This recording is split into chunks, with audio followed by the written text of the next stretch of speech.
hungry, so we are going to be having beef nachos tonight. Are you excited about that, Lucy? You excited for beef nachos? She's not really having beef nachos, but so the ingredients you're going to be needing is 1/4 pound beef, which if you remember, I am cooking for my family, so I'm going to be multiplying everything by probably 4. You'll be needing taco seasoning, shredded cheese, black beans, tortilla chips, and then salsa is optional. So I am going to put this little nugget down, wash my hands, and then I will be back with you in just one shake of a puppy dog's tail.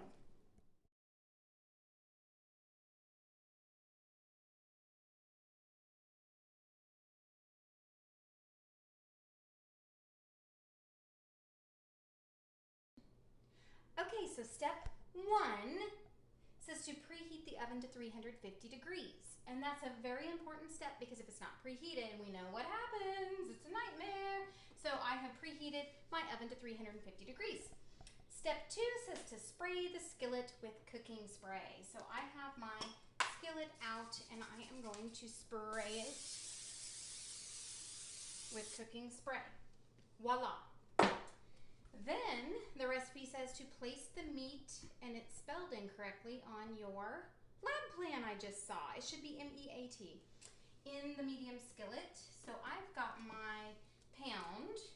You guys are going to be making 1/4 of a pound.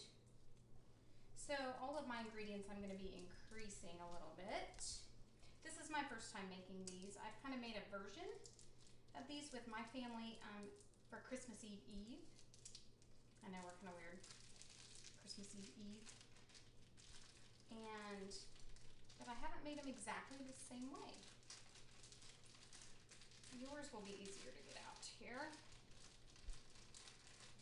I should probably turn on my thingamabobby. So now I have it set to, let me make sure I'm turn burner onto medium heat, which is what I did, and cook beef for about 10 minutes using a spatula to break the meat up into smaller pieces, and then once it's cooked, we'll remove it from the heat. So basically we're browning it. So I will be back with you once my meat is browned.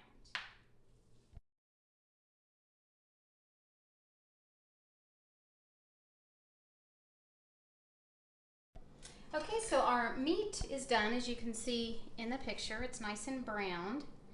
And the next step is to remove it from heat, which I already did. And then once it's been removed from heat, you're going to go ahead and pour that into a medium mixing bowl.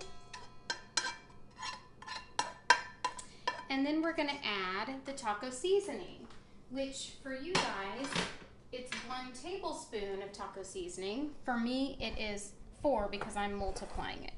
So when I go to get my taco seasoning, it calls for 1 tablespoon, and I'm going to want to make sure that I have leveled it off. You're going to do that 1 time. I'm going to end up doing that 4 times, which will end up being my entire thing. Okay?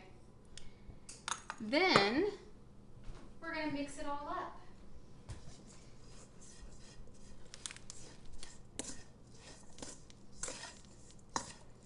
And give it a good stir here.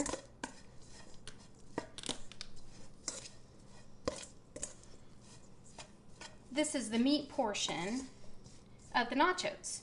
You'll see on your lab plan, on your recipe, that 2 of the jobs are going to be doing other steps while 2 of the other people are making the meat.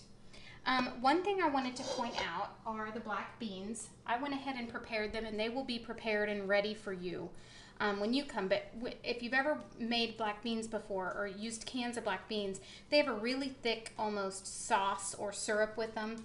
So I pour them into a colander and rinse them with water so that you don't have all of that extra stuff in there. Okay? I'll be right back with you.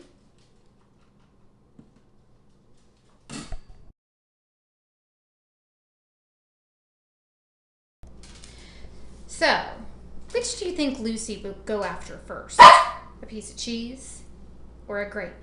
Shall we see?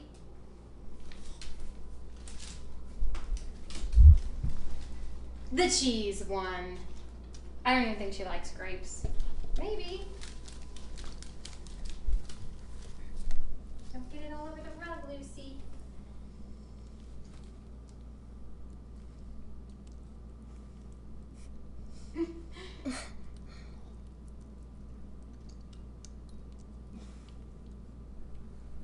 And we'll be back to you after Lucy figures out how to eat a grape.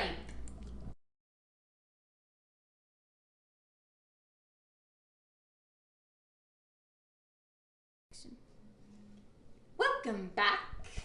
If you look closely at your directions, you'll see that steps 1 through 7 are for the head chef and host and hostess to do.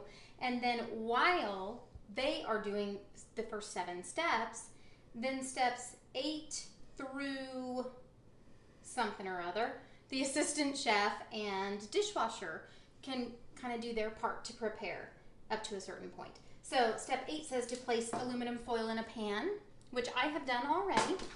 You'll want to make sure you do this so that everything is not sticking to your pan. And then it says to spray the foil with cooking spray.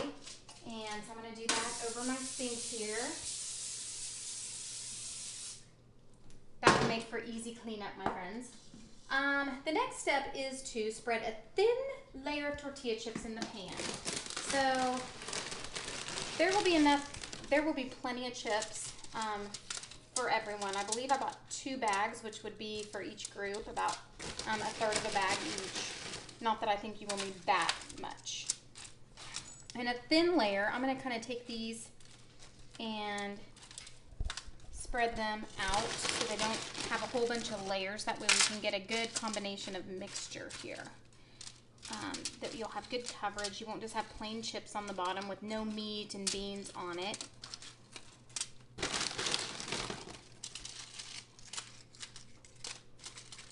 So I'm going to just lay these out.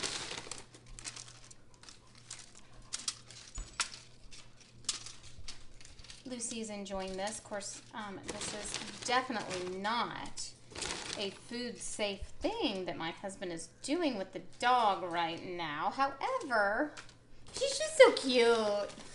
So we'll let it slide for now. We'll let it slide. Okay, so you'll see there's a nice little fun layer there. Then we're going to take the meat and put it over the chips. It says to sprinkle, so I'm just going to kind of boop-a-doop-a-doop. One thing I want to point out, I want you using a jelly roll pan on this one. Remember, a jelly roll pan has 4 sides on it. That way, if you end up having meat or cheese or anything kind of along the edge, it's not going to splatter and start an oven fire. So the jelly roll pan, 4-sided pan, is going to be the best thing for you to use for this recipe. Look at that meat. Okay, then we're going to take the beans and put it on top, which you have a cup of beans, which will be a half of a can, I believe, if I remember my calculations. And I'm going to sprinkle these on top.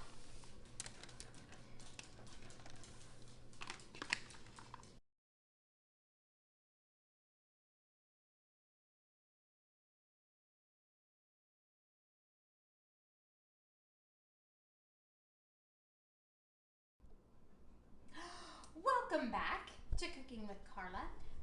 If you can look closely here, our beef nachos have baked, and I will tell you, my full order, which is 4 times the amount of what you're making, actually baked for 12 minutes, not 15 to 20 minutes. So you'll want to carefully watch those because you don't want your meat to get burnt or see how these beans kind of started splitting. That's not a big deal. It just means that they're really cooked. So you can see that the cheese is melted, and that I just wanted to point out the reason why it's really, really important to spray with Pam. I want you to watch how easy it is to get these off and put on a plate. because I sprayed with Pam, that cheese was not sticking on. It's just lifting right off of there. Beautiful, let me tell you, my friends. Okay, so that is the end of this episode with Cooking with Karla. You are going to be lab planning now so you can be prepared to cook tomorrow. I'm going to enjoy dinner.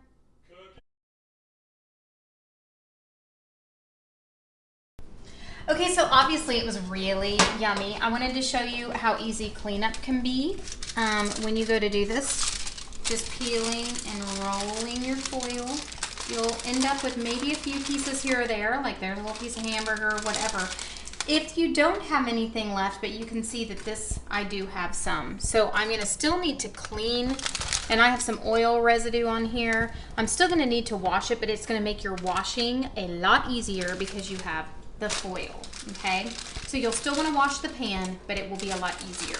And then your foil can go in the trash. Thank you very much. Have a wonderful time. Cooking with Karla!